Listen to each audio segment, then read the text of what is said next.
بس كده هحطها في الفرن وما تطلع اوريها لكم. الكيكه طلعت ايه، شفتوا بقى شكلها عامل ازاي؟ ما شاء الله، الله اكبر، حاجه فظيعه. بس سخنه طبعا جدا دلوقتي، عايزه استنى عليها شويه كده وبعدين اقطع لكم حته تشوفوها. تحفه تحفه تحفه تحفه. مستنيه بس عليها شويه تبرد واقطع لكم حته وتشوفوها. تمام. انا بعمل شاي اهو.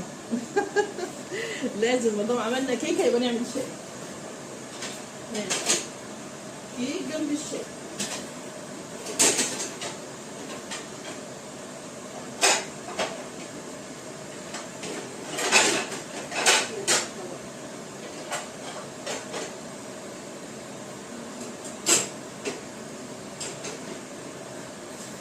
خلاص كده.